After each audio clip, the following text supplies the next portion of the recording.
Hello students, welcome to UPCSS O level M3R5 series का lecture number 48 है। और आज का हमारा टॉपिक है फाइल प्रोसेसिंग या फिर कहें फाइल हैंडलिंग। और ये टॉपिक काफ़ी इंपॉर्टेंट है क्योंकि ओ लेवल में इससे रिलेटेड काफ़ी सारे क्वेश्चन देखने को मिलते हैं। तो यहाँ पर पाइथन में हम एक फाइल के साथ में भी काम कर सकते हैं। उस फाइल में डेटा को हम राइट कर सकते हैं, उस फाइल का डेटा रीड कर सकते हैं, यानी रीड एंड राइट कर सकते हैं। और भी कई सारे फंक्शन है जो हम एक फाइल के अंदर परफॉर्म कर सकते हैं पाइथन में कोडिंग के थ्रू। ठीक है, जैसे आपको फाइल क्या है आपको पता होगा। कंप्यूटर में जब भी हम कोई काम करते हैं, MS Word, Excel, PowerPoint या कहीं भी कोई भी काम करते हैं किसी भी सॉफ्टवेयर पर, एप्लीकेशन सॉफ्टवेयर पर, और फिर जब उसको हम सेव कर देते हैं तो हमारी एक फाइल जनरेट होती है। यानी कि फाइल के अंदर हमारा क्या होता है, डेटा होता है। और ये हमारी फाइलें होती हैं। फाइलें कई टाइप्स की होती हैं, जैसे audio file, video file, image file. ठीक है, और हमारी टेक्स्ट फाइल हो गई, वर्ड, एक्सेल, पावर पॉइंट पर वर्क किया तो वो DOC और XLS, ये सब हमारी फाइल होती हैं। ठीक है, तो कुल मिला के फाइल क्या होती हैं ये आपको पता है। फोल्डर क्या होते हैं, कुछ नहीं, बस फोल्डर यानी कि एक कंटेनर होते हैं, डायरेक्टरीज, जिसमें हम अपनी फाइल को रखते हैं। और फोल्डर जितने चाहे उतने हम क्रिएट कर सकते हैं। ठीक है, ये सारी चीज़ें आपको समझ आती हैं, मतलब आपको पहले से पता होंगी। ठीक है, तो अब यहाँ पर क्या है कि हम पाइथन में कोडिंग के थ्रू किसी फाइल को हम ओपन कर सकते हैं कोड के थ्रू, और उसमें हम डेटा को राइट कर सकते हैं या फिर रीड कर सकते हैं। और ये कॉन्सेप्ट इंपॉर्टेंट है क्योंकि अगर हमें किसी इमेज, ऑडियो, वीडियो या PDF या फिर किसी टेक्स्ट फाइल के साथ में काम करना है कोड के थ्रू, तो ये चीज़ हमें पाइथन में मिलती है। और इससे रिलेटेड हमें पाइथन में कई सारे फंक्शन और मेथड हमें प्रोवाइड करता है। ठीक है,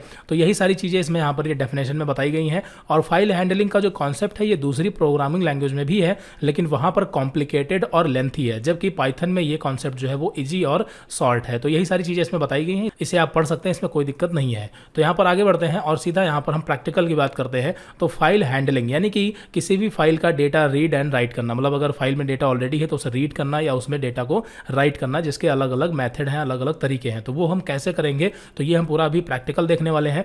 पहले यहाँ पर थोड़ा सा समझ लेते हैं। देखिए, जब भी हमें किसी फाइल के साथ में काम करना होता है तो सबसे पहले हम क्या करते हैं, उस फाइल को ओपन करते हैं। ठीक है, जैसे नॉर्मली कोई भी फाइल हो, जैसे यहाँ पर अगर हम बात करें एक्सेल की, या ये जो हमारी पाइथन की फाइल है, या ये एक टेक्स्ट की फाइल है, यानी कि हमें किसी भी फाइल में अगर कुछ डेटा रीड या राइट करना है तो सबसे पहले हमें उसे ओपन करना होगा। तो अगर नॉर्मली किसी फाइल को हम ओपन करते हैं तो वो अपने एप्लीकेशन पर ओपन होती है। जैसे अगर इसको ओपन करेंगे तो ये कहाँ ओपन होगी, ये हमारी फाइल एक्सेल सॉफ्टवेयर पर ओपन होगी। इसको ओपन करेंगे तो विजुअल स्टूडियो पर ओपन होगी, और इसको ओपन करेंगे तो ये टेक्स्ट फाइल है जिसके लिए हमने डिफॉल्ट नोटपैड सेट कर रखा है, तो ये नोटपैड पर ओपन होगी। क्लियर है, तो ये चीज़ हो गई। लेकिन हमें क्या करना है, हमें यहाँ पर कोडिंग के थ्रू फाइल को ओपन करना है, और उसके बाद उस फाइल के साथ हम क्या करना चाहते हैं, उसमें डेटा राइट करना है, रीड करना है, या फिर जो भी हम फंक्शन परफॉर्म करना चाहते हैं वो हम बाद में कोडिंग के जरिए करते हैं। ठीक है, तो यहाँ पर हमने एग्जाम्पल के लिए एक नॉर्मल टेक्स्ट फाइल ली है। यहाँ पर हम टेक्स्ट फाइल के साथ में ही काम करना देखेंगे, और बाकी यहाँ पर ओ लेवल की बात करें तो ओ लेवल में टेक्स्ट फाइल तक ही है। बाकी हम इमेज फाइल या फिर ऑडियो, वीडियो या फिर PDF फाइल के साथ में भी हम काम कर सकते हैं पाइथन का यूज करके। ठीक है,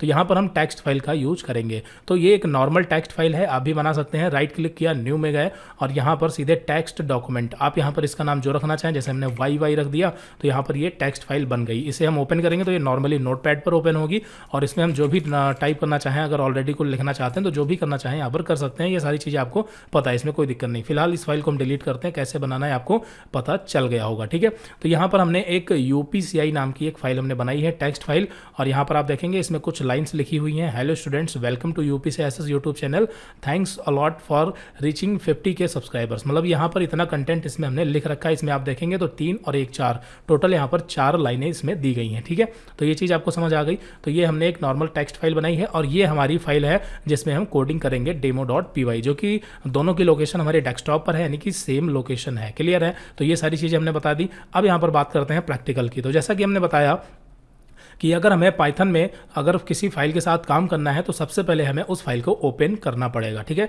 तो ओपन करने के लिए हमें ओपन फंक्शन मिलता है। सिंपली हमें क्या करना है, ओपन फंक्शन यूज करना है, और हमारा जो भी फाइल है, मतलब फाइल जहां भी है उसकी लोकेशन हमें यहाँ पर इस फंक्शन में पास कर देनी है, इसके एज अ आर्गूमेंट। ठीक है, यहाँ पर आप देखेंगे the open function take 2 parameter, file name and mode. अब यहाँ पर मोड क्या है और फाइल नेम क्या है, अभी हम प्रैक्टिकल पूरा देखेंगे। फाइल नेम यानी कि हमारी फाइल का जो भी लोकेशन, जो भी एड्रेस है, और मोड का मतलब कि उस फाइल को हम किस किस मोड में ओपन करना चाहते हैं, रीड मोड में ओपन करना चाहते हैं, राइट मोड में ओपन करना चाहते हैं। अगर हम किसी फाइल को रीड मोड में ओपन करेंगे तो उस फाइल का जो डेटा है वो सिर्फ हम यूज कर सकते हैं, रीड कर सकते हैं, ठीक है, लेकिन उस फाइल में हम कुछ छेड़खानी नहीं कर सकते, उसमें कुछ हम टाइप मतलब राइट नहीं कर सकते, कहने का मतलब है, ठीक है। तो ये मोड होते हैं। अभी हम यहाँ पर मोड के बारे में डिटेल में देखेंगे। फाइल नेम यानी कि फाइल के एड्रेस की बात की जा रही है, ठीक है। फिर यहाँ पर मोड में यहाँ पर अगर बात करें तो मोड में हमें आर मोड मिलता है। आर का मतलब रीड मोड होता है। ए मोड यानी कि अपेंड मोड। इन सभी को हम प्रैक्टिकल देखेंगे, कोई कंफ्यूजन वाली बात नहीं है। फिर बात करें डब्ल्यू मोड की, डब्ल्यू ये राइट मोड होता है। अब इन सभी में अंतर क्या है, डिफरेंस क्या है, और ये सारी चीज़ें आपको हम पूरा एक्सप्लेन करेंगे। एक्स मोड से हम किसी फाइल को क्रिएट कर सकते हैं, R plus, W plus, A plus, इन सभी को हम देखेंगे, ठीक है। सबसे पहले यहाँ पर हम स्टार्ट करते हैं फाइल को ओपन करना और उसको रीड करने से लेकर के। तो यहाँ पर देखिए, जब भी हम फाइल को ओपन करेंगे तो यहाँ पर हमें ओपन फंक्शन यूज करना है और यहाँ पर अंदर हमें फाइल का जो भी हमारा एड्रेस है उसे हमें पास कर देना है, ठीक है। जब हम फाइल का एड्रेस पास करेंगे तो हमारी जो फाइल है जिस मोड में ओपन करना चाहते हैं, ओपन करने के बाद उसे हमें किसी ना किसी ऑब्जेक्ट यानी वेरिएबल में हमें सेव करना होगा। तो एफ क्या है, एफ हमारा एक ऑब्जेक्ट है जिसमें फाइल का सारा डेटा यहाँ पर है, ठीक है। यहाँ पर यानी कि हमारी एफ एक क्या है, एक वेरिएबल का है या फिर एक ऑब्जेक्ट हमारा है, ठीक है, जिसमें हमारी फाइल ओपन होने के बाद इसी में सेव होती है। चलिए यहाँ पर इसको प्रैक्टिकली आपको बताते हैं तो यहाँ पर आपको सारी चीज़ें समझ में आएंगी। तो यहाँ पर हमने क्या किया, यहाँ पर F1 या किसी भी नाम का यहाँ पर हमने एक ऑब्जेक्ट बनाया यानी कि वेरिएबल, और यहाँ पर हम लगाते हैं ओपन फंक्शन। और ओपन में यहाँ पर इसका जो फर्स्ट पैरामीटर होगा, ठीक है, वो क्या होगा, हमारी फाइल का एड्रेस यानी लोकेशन।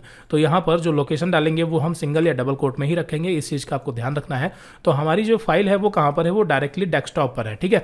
अब यहाँ पर अगर हम बात करें एड्रेस की, तो एड्रेस कई टाइप के होते हैं, रिलेटिव एंड एब्सोल्यूट, और ये आपने पढ़ा भी होगा। M2R5 जो दूसरा पेपर था वहाँ पर हमने डिटेल में कवर किया था, ठीक है, absolute and relative address. Relative address का मतलब ये होता है कि हमारी जो ये demo.py फाइल है, जिस फाइल जहाँ पर हम कोड लिख रहे हैं, तो ये वाली फाइल और हमारी जो टेक्स्ट फाइल है जैसे जोड़ना है, दोनों की अगर सेम लोकेशन है तो यहाँ पर हम रिलेटिव एड्रेस भी यूज कर सकते हैं, ठीक है। वरना अगर ये फाइल हमारी कहीं दूसरी लोकेशन पर होती तो वहाँ पर हम एब्सोल्यूट एड्रेस का यूज करते हैं। फिलहाल दोनों की लोकेशन सेम है तो यहाँ पर हम यूज करते हैं रिलेटिव एड्रेस। और रिलेटिव एड्रेस की बात करें तो demo.py और UPCI दोनों ही जो है ये डेस्कटॉप पर है यानी कि सेम लोकेशन है। तो इस कंडीशन में हमें सिर्फ फाइल का नेम यहाँ पर हमें पास करना होगा। तो सीधे यहाँ पर हमने पास कर दिया UPCI.text। यहाँ पर हमें एक्सटेंशन नेम भी यूज करना है, ध्यान रखना है, टेक्स्ट फाइल है तो यहाँ पर UPCI.text, और फिर उसके बाद कॉमा, और यहाँ पर इसका मोड। फर्स्ट पैरामीटर हमारा हो गया एड्रेस और सेकंड पैरामीटर यहाँ पर होता है मोड। तो इस फाइल को हम अभी रीड मोड में ओपन करते हैं। अभी आपको पहले थोड़ा सा प्रैक्टिकल दिखाते हैं, फिर सभी में हम डिफरेंस भी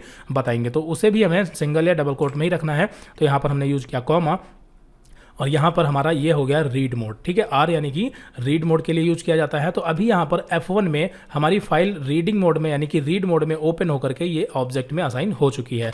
अब अगर इसे हम डायरेक्टली रीड करना चाहते हैं, मतलब यूज करना चाहते हैं, जैसे यहाँ पर हम प्रिंट कराते हैं, हमारी फाइल के अंदर जो डेटा है उसे प्रिंट कराना है, तो प्रिंट कराने के लिए सीधे यहाँ पर हम लगाएंगे प्रिंट फंक्शन।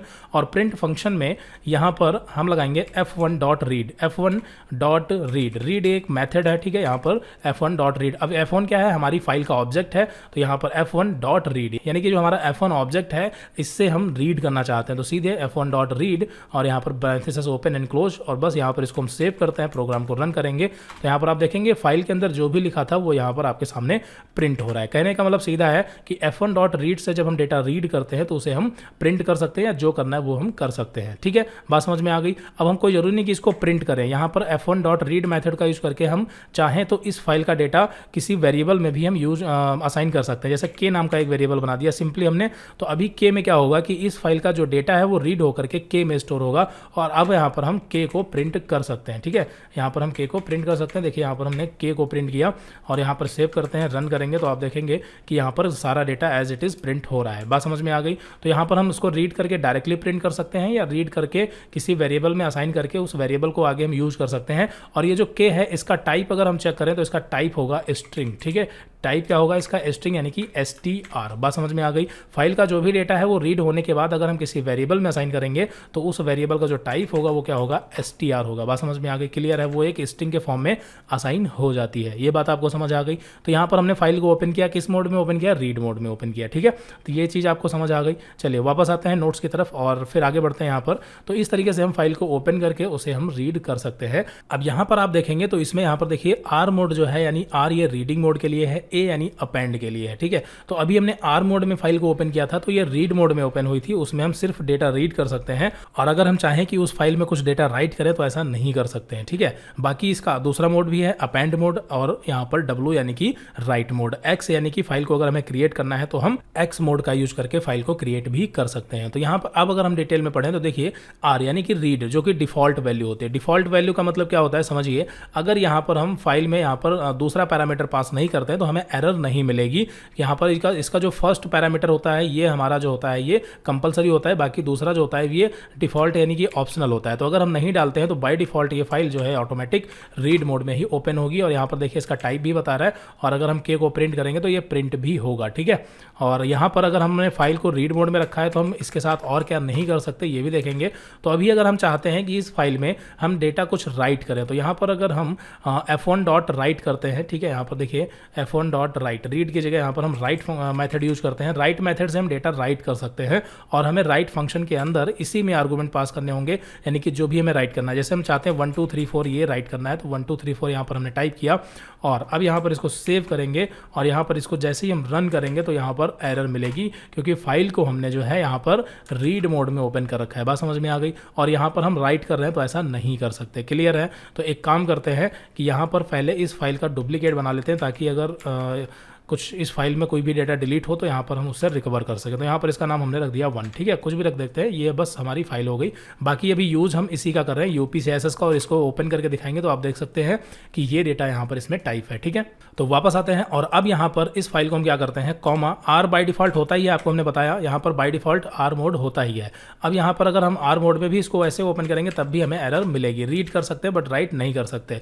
राइट करना है तो इसे हमें डब्ल्यू मोड में यहाँ पर ओपन करना होगा। जैसे यहाँ पर हमने चेंज किया डब्ल्यू, और अभी क्या होगा, डेटा हमारा राइट हो जाएगा, ठीक है। तो यहाँ पर इसको हम स्टोर नहीं करते, हटा देते हैं। तो यहाँ पर अभी क्या होगा, देखिए यहाँ पर हमने राइट 1 2 3 4, तो अभी क्या होगा कि इस फाइल में हमने डब्ल्यू यानी कि राइट मोड में ओपन किया है, तो ये सारा डेटा उसमें राइट हो जाएगा। देखिए यहाँ पर सेव करते हैं और यहाँ पर फाइल को रन करते हैं, तो अभी ये डेटा जो है वो राइट हो चुका है, लेकिन हमने उसको कहीं प्रिंट वगैरह नहीं किया तो ये पता नहीं चल रहा, ठीक है। अगर यहाँ पर आपको हम दिखाएं तो इस फाइल को ओपन करेंगे तो अभी आप देखेंगे इसमें 1 2 3 4 यहाँ पर लिखा हुआ है, जो अभी हमने राइट किया था, ठीक है। फिर से यहाँ पर एक बार राइट करके आपको दिखाते हैं, डेटा चेंज करते हैं।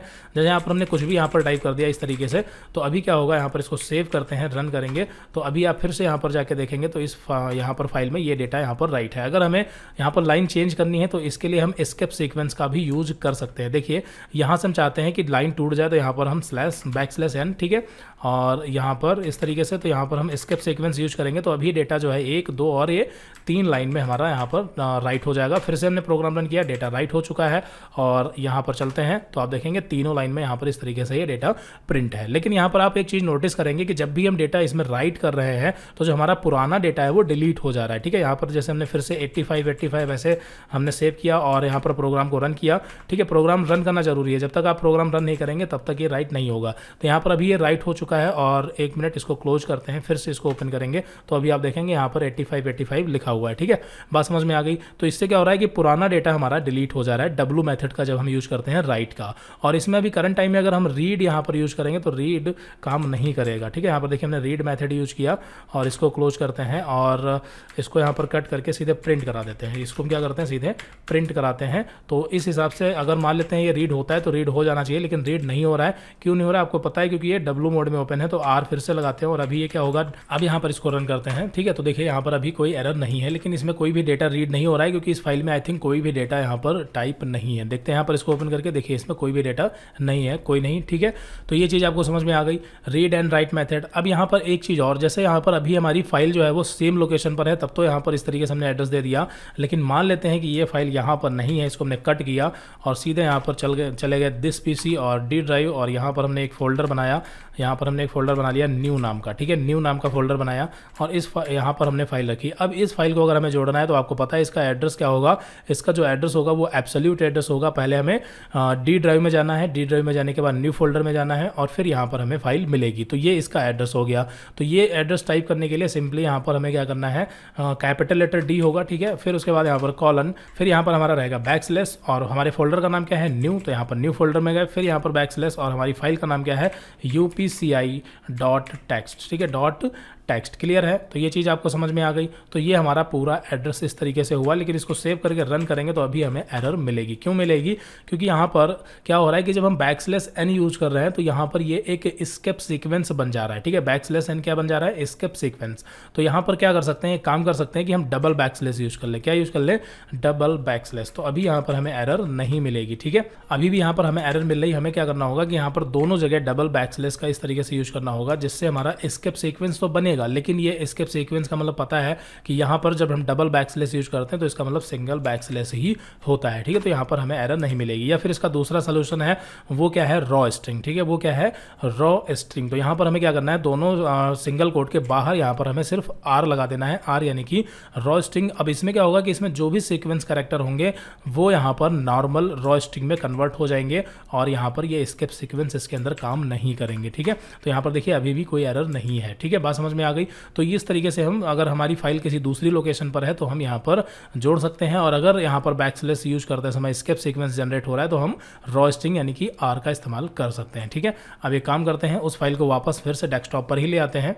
तो यहाँ पर हमने वो फाइल डेस्कटॉप पर यहाँ पर पेस्ट कर दी है, और अब यहाँ पर इसका एड्रेस भी हम चेंज कर देते हैं। ठीक है, upci.text सिंपल है। तो यहाँ पर ये चीज़ आपको क्लियर हो गई होगी। अब आगे बढ़ते हैं यहाँ पर नोट्स की तरफ। यहाँ पर हमने रीड मोड यानी R मोड भी देखा और W मोड भी देखा। रीड मोड क्या करता है कि यहाँ पर ये डिफ़ॉल्ट वैल्यू भी होती है, अगर हम कोई भी मोड नहीं सेट करेंगे तो R मोड बाय डिफ़ॉल्ट होगा, और यहाँ पर अगर फाइल है तो वो ओपन होगी रीडिंग मोड में R मोड का यूज़ करके, और अगर वो फाइल एग्जिस्ट नहीं करती है तो हमें एरर मिलेगी। ठीक है, ध्यान रखना हमें क्या मिलेगी? एरर मिलेगी। जैसे यहाँ पर अगर हम R मोड में इसको ओपन करते हैं और मान लेते हैं कि UPCI नाम की इसमें फाइल ही नहीं, इसको हम डिलीट कर देते हैं। ठीक है, तो अभी क्या होगा? अभी यहाँ पर हमें एरर देखने को मिलेगा। ठीक है, यहाँ पर देखिए एरर आ रही है, फाइल नॉट फाउंड। ठीक है, अब ये चीज़ हमने क्यों बताई? क्योंकि कुछ मेथड ऐसे भी हैं जहाँ पर अगर फाइल एग्जिस्ट नहीं भी करती है तब भी एरर नहीं आएगी, लेकिन R मोड में क्या होगा कि अगर फाइल एग्जिस्ट नहीं करती है तो हमें एरर मिलेगी। ये हमने आपको प्रैक्टिकली दिखा दिया। फिर यहाँ पर बात करते हैं अपेंड मोड की। उससे पहले यहाँ पर हम W मोड की बात करते हैं, जिसे हमने प्रैक्टिकली भी बताया है। तो W यानी कि राइट मोड। इससे हम क्या कर सकते हैं? फाइल में कोई भी डेटा राइट कर सकते हैं, लेकिन अगर इसमें क्या होगा, अगर फाइल मान लेते हैं एग्जिस्ट नहीं करती है तो यहाँ पर ये क्या होगा? Create the file if it is does not exist, यानी कि अगर फाइल एग्जिस्ट नहीं करती तो ये फाइल क्रिएट कर देगा। जैसे यहाँ पर देखिए, अभी आपको पता है कि यहाँ पर upci.text इस नाम की यहाँ पर फाइल नहीं एग्जिस्ट करती है, लेकिन अगर इसको हम W मोड में ओपन करते हैं तो हम इसमें रीड तो नहीं कर सकते। आपको पता है कि इसे हमने राइट मोड में ओपन किया है तो रीड नहीं कर सकते, लेकिन अगर इसमें हम राइट करते हैं, ठीक है, राइट, और यहाँ पर हम कुछ भी सिंगल या डबल कोट में पास कर देते हैं, जैसे हमने 1 2 3 4 पास कर दिया। ठीक है, और अब यहाँ पर इसको सेव करते हैं और रन करेंगे जैसे ही, तो ये फाइल एग्जिस्ट नहीं करती है बट ये फाइल क्रिएट हो जाएगी। ठीक है, तो अगर फाइल एग्जिस्ट करती है तो जो यहाँ पर आप राइट करेंगे वो डेटा उसमें राइट होगा, एग्जिस्ट नहीं करती तो पहले फाइल क्रिएट होगी और फिर वो डेटा राइट हो जाएगा। कौन से मेथड से? W मेथड से। ये भी आपको ध्यान रखना है। ठीक है, तो यहाँ पर देखिए 5 ये जो है आउटपुट में क्यों आ रहा है? क्योंकि यहाँ पर क्या हो रहा है कि राइट फंक्शन भी रिटर्न देता है, यानी राइट फंक्शन से फाइल में डेटा हम राइट करते हैं, बट यहाँ पर ये भी रिटर्न देता है। ये रिटर्न क्या देता है? जो भी डेटा हम राइट करते हैं वो नंबर ऑफ उसकी लेंथ काउंट करके देता है, मतलब कितने कैरेक्टर उसमें राइट किए हैं। तो यहाँ पर देखिए 1 2 3 4 5, यहाँ पर इसने 5 कैरेक्टर यहाँ पर राइट किए हैं उस फाइल में, तो इसका जो रिटर्न होता है वो क्या होता है? मतलब f1.write, यानी राइट मेथड का जो रिटर्न होता है वो जो भी आपने राइट किया है उसका जो भी लेंथ होगा वो रिटर्न में देता है। आप चाहे तो उसको प्रिंट करा सकते हैं, या फिर आप चाहे तो उसको किसी वेरिएबल में भी स्टोर कर सकते हैं, या फिर कुछ नहीं करना चाहते तो कुछ ना करें। ठीक है, क्योंकि ये राइट मेथड तो अपना फाइल में डेटा राइट करेगा ही करेगा। अगर आप इसका रिटर्न लेना चाहते हैं तो वो रिटर्न आपको हमने बताया कि ये रिटर्न क्या देगा? ये जितना भी आप यहाँ पर मतलब जितने भी नंबर ऑफ कैरेक्टर आपके होंगे वो उसको काउंट करके उसकी लेंथ बताएगा। ठीक है, जैसे यहाँ पर हमने y 3 बार यहाँ पर हमने टाइप किया, सेव करते हैं, रन करते हैं तो ये राइट हो जाएगा, और देखिए यहाँ पर ये राइट हो चुका है। और इसका जो रिटर्न है वो अगर आप देखना चाहें तो यहाँ पर हमने इसको t नाम के वेरिएबल में इसको स्टोर किया। ठीक है, इसका जो रिटर्न होगा, और यहाँ पर इसको हम प्रिंट करेंगे t को, तो यहाँ पर आप देखेंगे इसका जो रिटर्न होगा वो क्या आएगा? यहाँ पर 3 आएगा आउटपुट में। क्लियर है? तो ये चीज़ भी आपको ध्यान रखनी है। बाकी अगर इसको f1.write सीधे प्रिंट फंक्शन में रखेंगे तो ये क्या करेगा? जो t में स्टोर हुआ है वो डायरेक्टली प्रिंट कर देगा, और कुछ भी नहीं करेंगे तब भी कोई दिक्कत नहीं, ये राइट करेगा। क्लियर है? तो यहाँ पर आप देखेंगे upci.text नाम की फाइल ऑटोमेटिक बन चुकी थी। क्यों बन चुकी थी आपको पता है? क्योंकि यहाँ पर W मेथड क्या करता है? अगर फाइल एग्जिस्ट नहीं करती तो ये फाइल को क्रिएट कर देता है। अब बात करते हैं A मोड की, A यानी कि अपेंड मोड की। अपेंड मोड में क्या होता है? Open a file appending. Appending का मतलब सीधी सी बात है, आपको पता है, इसका हमने लिस्ट में भी थोड़ा सा यूज देखा था। लिस्ट में क्या होता था कि जैसे 5, 6, 3 ये कैरेक्टर हमारे लिस्ट में स्टोर है, और अगर हम इस लिस्ट में कुछ भी l.append मेथड यूज करते थे तो उसमें इसमें क्या होता था कि लिस्ट के लास्ट में जो भी हम अपेंड करते थे वो लिस्ट के लास्ट में जुड़ जाता था उसी लिस्ट में। बिल्कुल यहाँ पर ए मेथड क्या करता है, ये भी अपेंड करता है, यानी कि हमारी जो फाइल है उस फाइल में जो भी डेटा लिखा हुआ है अगर हम उसको ए मोड में ओपन करेंगे तो उस फाइल में हम डेटा को राइट कर सकते हैं। लेकिन राइट और ए यानी राइट और अपेंड में डिफरेंस ये है कि जब राइट मेथड ये डेटा को राइट करता है तो ये ओवरराइट कर देता है। मतलब सीधी सी बात है कि अगर फाइल में डेटा पहले से है कितना भी हो वो सारा डेटा डिलीट कर देता है, नया डेटा राइट करता है। क्लियर है? अभी आपने देखा था कि हर बार वो पुराना डेटा क्या कर रहा था, डिलीट कर रहा था। जबकि ए मोड क्या करता है कि पुराना डेटा डिलीट नहीं करता बल्कि उसके लास्ट में ही वो अपेंड कर देता है जो भी आप उसमें राइट करेंगे। और इसमें यह भी बताया गया कि अगर फाइल एग्जिस्ट नहीं करती है तो यहाँ पर यह भी फाइल को क्रिएट कर लेता है। तो कहने का मतलब सीधा है अपेंड और डब्लू इन दोनों मोड से ही हम डेटा को राइट करते हैं, लेकिन दोनों में एक डिफरेंस है। डब्लू मोड से अगर हम डेटा राइट करेंगे तो ये पुराना डेटा डिलीट कर देगा और फिर राइट करेगा, जबकि अपेंड मोड से अगर हम डेटा राइट करेंगे तो यहाँ पर पुराना डेटा डिलीट नहीं करेगा, लास्ट में वो चीज़ अपेंड कर देगा यानी कि राइट कर देगा। क्लियर है? बाकी फाइल ये भी क्रिएट कर लेगा, फाइल ये भी क्रिएट कर लेगा अगर एग्जिस्ट नहीं करती है। तो ये आप अच्छे से समझ लें, तीनों चीज़ें आपको यहाँ पर समझ आ गई होंगी, are mode, A mode and W mode. Clear है? चलिए यहाँ पर आपको दोनों में डिफरेंस दिखाते हैं। जैसे डब्लू मोड में यहाँ पर हमने क्या टाइप किया, वाई टाइप किया। ठीक है, तो आपको पता है कि यहाँ पर ये वाई लिख जाएगा। यहाँ पर देखिए आपको दिखाते हैं फाइल को ओपन करके, तो देखिए वाई लिखा हुआ है। लेकिन अगर इसमें हम कुछ और लिखना चाहें, जैसे वाई की जगह पर हमने कर दिया आर या कुछ भी और सेव करेंगे तो यहाँ पर क्या होगा कि वाई जो है था वो डिलीट हो जाएगा और आर यहाँ पर देखिए टाइप हो जाएगा। देखिए टाइप हो गया, आर वाई डिलीट हो गया। बात समझ में आ गई? अगर इसी चीज़ को हम ए मोड में ओपन करते हैं, ठीक है, ए मोड में ओपन करेंगे यानी अपेंड मोड में, तो अपेंड मोड में भी हमें फंक्शन राइट ही यूज करना है। मतलब जो हमारा मेथड है वो राइट मेथड ही यूज करना है फाइल को राइट करने के लिए। बस यहाँ पर सिर्फ इसे ए मोड में ओपन करना। और ए मोड से क्या होगा कि अब आपको पता है कि फाइल में आर ऑलरेडी लिखा है, तो अगर इसमें हम वी लिखना चाहेंगे तो ये क्या करेगा, आर के बाद में यानी कि जो फाइल में डेटा है उसके लास्ट में ये डेटा हमारा अपेंड हो जाएगा। तो यहाँ पर इसको हम सेव करते हैं, रन करेंगे, सॉरी यहाँ पर इसको हमने रन किया। तो अभी यहाँ पर आप चल के देखेंगे, फाइल को ओपन करते हैं तो यहाँ पर देखिए आर ऑलरेडी लिखा हुआ है, वी लास्ट में यहाँ पर अपेंड हो चुका है। क्लियर है? ये बात आपको समझ आ गई। प्रोग्राम आप जितनी बार रन करेंगे उतनी बार ये वी उसमें राइट करता चला जाएगा। जैसे यहाँ पर हमने 6, 7, 9 कुछ भी यहाँ पर राइट कर सकते हैं, कोई फर्क नहीं पड़ता। एक चीज़ और, यहाँ पर राइट फंक्शन जो है ये हमेशा एज अ स्ट्रिंग ही आर्गूमेंट लेता है। अगर यहाँ पर आप सोचें कि हमें नंबर टाइप करने हैं तो बिना यहाँ पर बिना कोड के ही टाइप कर देते हैं, यानी सिंगल या डबल कोड यूज नहीं करेंगे तो यहाँ पर हमें एरर मिलेगी। ठीक है, क्योंकि राइट फंक्शन जो है ये हमेशा स्ट्रिंग में ही इनपुट लेता है। ठीक है, भले ही उसमें आप नंबर रखना चाहें, कुछ भी रखना चाहें, उससे फर्क नहीं पड़ता। क्लियर है? और इसमें भी आप चाहें, जैसे यहाँ पर हम चाहते हैं कि 7 जो है ये न्यू लाइन में यहाँ पर प्रिंट हो, तो स्केप सीक्वेंस का यूज करेंगे, सेव करेंगे, रन करेंगे, तो यहाँ पर देखिए ये जो 7 है ये आपका लास्ट में राइट हुआ होगा। अब इसमें आप देखेंगे बहुत सारा डेटा राइट है, तो जितनी बार भी हम फाइल को यहाँ पर प्रोग्राम को रन कर रहे थे उतनी बार ये जो डेटा था वो बार बार इसमें राइट हो रहा था, यानी अपेंड हो रहा था। लेकिन ये 7 लास्ट में है क्योंकि इसको हमने न्यू लाइन में रखा था। बात समझ में आ गई? तो ये चीज़ आपको क्लियर हो गई। फिर बात करते हैं एक्स मोड की। यहाँ पर आर, ए एंड डब्लू तीनों मोड के बारे में हमने डिटेल में बताया। एक्स मोड का मतलब अगर हम एक्स मोड यूज करेंगे तो इससे क्या होगा, फाइल जो है वो क्रिएट होगी, और अगर फाइल पहले से ही एग्जिस्ट करती है तो ये एरर देगा। ध्यान रखना, अगर फाइल पहले से ही एग्जिस्ट करती है तो वो एरर मिलेगी, वरना ये क्या करेगा, फाइल को क्रिएट कर देगा। जैसे यहाँ पर चलते हैं तो यहाँ पर इसमें हमें रीड और राइट से कोई मतलब नहीं है, सीधी सी बात है। यहाँ पर जैसे हमने UPCI.txt और इसको अगर हम एक्स मोड में रखेंगे, सेव करते हैं, प्रोग्राम को रन करेंगे तो यहाँ पर देखिए एरर आ रही है। क्यों? क्योंकि यहाँ पर फाइल जो है UPCI.txt ये पहले से ही एग्जिस्ट करती है। तो अगर यहाँ पर हम 1 या R नाम की मान लेते हैं, RT नाम की एक फाइल बनाते हैं, RT.txt, और X मेथड हमने यहाँ पर यूज किया है, X मोड, और यहाँ पर रन करेंगे तो आप देखेंगे डेस्कटॉप पर हमारी एक फाइल यहाँ पर RT नाम से क्रिएट हो जाएगी। देखिए ये क्रिएट हो चुकी है। क्लियर है? इसको हम डिलीट करते हैं। तो इस तरीके से हम X मोड का यूज करके यहाँ पर फाइल को क्रिएट कर सकते हैं। क्लियर है? बात समझ में आ गई? चलिए यहाँ पर वापस आते हैं एक बार नोट्स की तरफ। फिर उसके बाद बात करते हैं R+ मोड की। R+ मोड क्या होता है?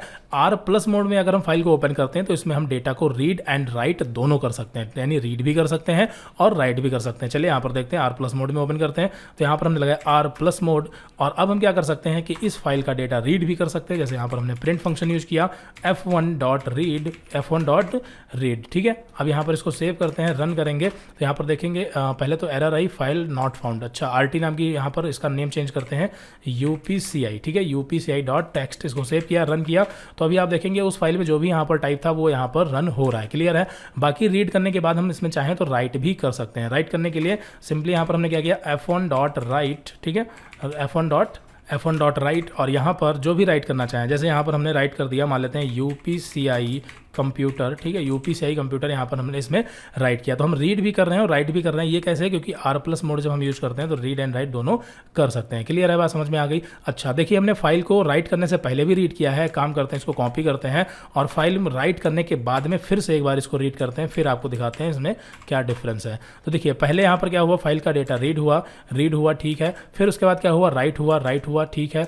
और फिर यहाँ पर रीड कर, हमने फाइल का डेटा रीड किया, लेकिन यहाँ पर आउटपुट में हमें कुछ नहीं मिला। तो पहले तो हम ये देखते हैं कि डेटा राइट हुआ या नहीं। तो यहाँ पर चलते हैं और फाइल को ओपन करते हैं। तो यहाँ पर आप देखेंगे यूपीसीआई कंप्यूटर ये राइट हुआ है। और ये कौन से मोड में राइट हुआ, अपेंड मोड में। ध्यान रखना, जब हम R+ यूज करते हैं तो R+ क्या करता है, ये डेटा अपेंड मोड में राइट करता है, ठीक है। अपेंड मोड का मतलब लास्ट में। अगर ये W यानी कि राइट मोड में, जिस तरीके से W मेथड काम करता है, W मोड काम करता है, अगर ऐसे काम कर रहा होता तो ये पुराना फाइल जो डेटा था वो डिलीट कर देता, लेकिन नहीं डिलीट कर रहा है। इसका मतलब R+ क्या करता है, ये रीड एंड अपेंड मोड में ये फाइल को ओपन करता है। क्लियर है। और यहाँ पर बताएगा the previous data in the file will not be deleted, यानी जो पहला हमारा पुराना डेटा है वो डिलीट नहीं करता है। क्लियर है। चलिए, तो यहाँ पर आपको ये तो समझ में आ गया कि यहाँ पर क्या हो रहा है, रीड हो रहा है, फिर उसके बाद राइट भी हो रहा है, लेकिन फिर यहाँ पर ये रीड नहीं हो रहा है। क्यों नहीं हो रहा है, समझिए। यहाँ पर क्या हो रहा है, इसमें कर्सर की पोजीशन चेंज हो रही है। इस बात को ध्यान रखना है आपको।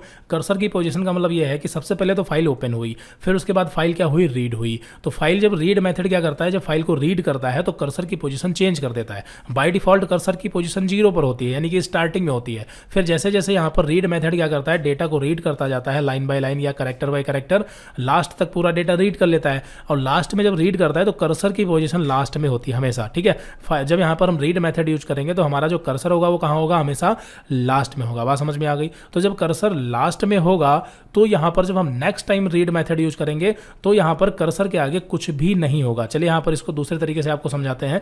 यहाँ पर एक काम करते हैं, इसको राइट नहीं करते, यहाँ पर हम 2 बार रीड मेथड यूज करते हैं। इसको हमने सेव किया और अभी यहाँ पर अगर आप फाइल ओपन करके देखेंगे, एक बार फिर से आपको ओपन करके दिखाते हैं, तो यहाँ पर आप देखेंगे इसमें 2 लाइनें लिखी हुई है। इस तरीके से यहाँ पर इसमें कुछ डेटा लिखा हुआ है, ठीक है। अब यहाँ पर हम क्या करते हैं, इसको हमने किया सेव और 2 बार यहाँ पर हमने रीड मेथड यूज किया है, सेव किया, रन किया।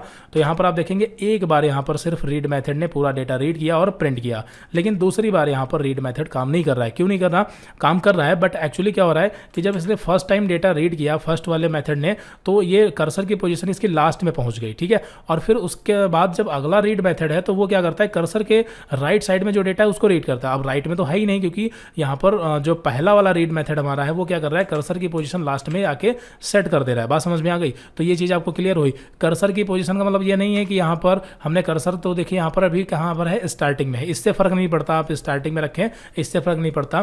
कहने का मतलब सीधा है, जब फर्स्ट टाइम प्रोग्राम रन होता है तो अगर फर्स्ट टाइम यहाँ पर डेटा रीड होगा तो वो टॉप से ही यानी स्टार्टिंग से रीड करेगा, लेकिन रीड करने के बाद कर्सर लास्ट में ही छोड़ देगा। जहां तक वो रीड करेगा कर्सर की पोजीशन वहीं पर होगी। अब ये पूरा रीड करेगा तो कर्सर की पोजीशन लास्ट में होगी, और जब नेक्स्ट रीड मेथड होगा तो ये रीड ही नहीं करेगा, क्योंकि कर्सर के राइट में कोई भी डेटा अब नहीं है। बात समझ में आ गई। ये चीज़ आपको क्लियर हुई, ठीक है। बाकी हम चाहें तो कर्सर की पोजीशन चेंज कर सकते हैं, उसके लिए हमें सीक मेथड मिलता है, ठीक है। सीक मेथड से हम कर्सर की पोजीशन चेंज कर सकते हैं। और एक मेथड होता है टेल मेथड। टेल मेथड से हम कर्सर की पोजीशन पता कर सकते हैं, ठीक है। जैसे देखिए यहाँ पर हम क्या करते हैं, यहाँ पर हम लगाते हैं एक प्रिंट फंक्शन और यहाँ पर हम लगाते हैं टेल मेथड, ठीक है। f1.tel क्लियर है। यहाँ पर हमने f1.tel मेथड यूज़ किया। तो टेल मेथड क्या करेगा, फाइल को रीड करने से पहले इसकी जो पोजीशन है वो यहाँ पर हमें प्रिंट करके देगा। कॉपी किया और रीड करने के बाद फिर से यहाँ पर हमने टेल मेथड यूज़ किया। और अभी यहाँ पर आप समझिए, हमने रीड करने से पहले भी हमने कर्सर की पोजीशन चेक की और रीड करने के बाद में कर्सर की पोजीशन चेक की है, सेव किया और यहाँ पर रन करेंगे। तो अभी आप देखेंगे कर्सर की पोजीशन पहले 0 पर थी, फिर यहाँ पर रीड मेथड ने डेटा रीड किया, और फिर जो दूसरा वाला टेल मेथड हमने यूज़ किया है ये बता रहा है कि कर्सर की पोजीशन अभी 37 पर है। 37 का मतलब उसमें जो भी कैरेक्टर है उसके लास्ट में है। क्लियर है, बात समझ में आ गई। तो टेल मेथड से हम क्या कर सकते हैं, कर्सर की पोजीशन को पता कर सकते हैं, पूछ सकते हैं। टेल यानी पूछ सकते हैं, बात समझ में आ गई। दूसरा मेथड है सीक मेथड। सीक मेथड से हम क्या कर सकते हैं, कर्सर की पोजीशन चेंज कर सकते हैं। जैसे अभी यहाँ पर आपको पता है कि टेल मेथड ये क्या करेगा, बताएगा कि ये कर्सर की पोजीशन कहाँ पर है। तो यहाँ पर हम चाहें तो इसमें कंडीशन वगैरह लगा करके उसके हिसाब से भी काम कर सकते हैं। अब यहाँ पर ये रिटर्न क्या देता है आपको पता चल चुका है, ये रिटर्न हमें कर्सर की पोजीशन इंटीजर में देता है। अब आप चाहें तो उसका यूज करके उसको वेरिएबल में स्टोर करके उसके साथ इफ और लूप या जो भी करना चाहें आप कर सकते हैं, ठीक है। अब यहाँ पर हम क्या कर रहे हैं, यहाँ पर हम कर्सर की पोजीशन चेंज कर रहे हैं, तो F1 डॉट सीक मेथड, ठीक है, F1 dot seek method use करेंगे। सीक मेथड से हम पोजीशन चेंज करेंगे, क्या रखना चाहते हैं। अगर हम 0 सेट कर देंगे तो हमारी कर्सर की पोजीशन कहाँ होगी, 0 पर होगी। सेव करते हैं, यहाँ पर प्रोग्राम रन करेंगे तो अभी आप देखेंगे पहले 0 पर थी तो डेटा रीड हुआ। फिर यहाँ पर जो दूसरा टेल मेथड है इसने बताया कि कर्सर की पोजीशन 37 पर है। फिर सीक मेथड ने क्या किया, कर्सर की पोजीशन 0 सेट कर दी, जिससे यहाँ पर ये वाला हमारा रीड मेथड काम कर रहा है, क्योंकि अभी कर्सर की पोजीशन 0 हो चुकी थी। बात समझ में आ गई। तो टेल से हम पता कर सकते हैं पोजीशन और सीक से हम कर्सर की पोजीशन चेंज कर सकते हैं। दोनों मेथड को आप अच्छे से समझ लें, इनका प्रैक्टिकल कर लें, ठीक है। तो अभी यहाँ पर हमने आपको रीड मोड यानी कि R, A mode, W and X and R plus, इन सभी के बारे में हमने डिटेल में आपको समझाया है। बाकी एक काम करते हैं, W plus and A plus, इसको हम अगली वीडियो में कवर करेंगे और डिफरेंस भी देखेंगे। तो जो भी डाउट्स इस वीडियो में आपके रह चुके हैं वो अगली वीडियो में क्लियर हो जाएंगे। तो इस वीडियो में इतना ही रखते हैं, मिलते हैं अगली वीडियो में। Okay, so thanks for watching this video.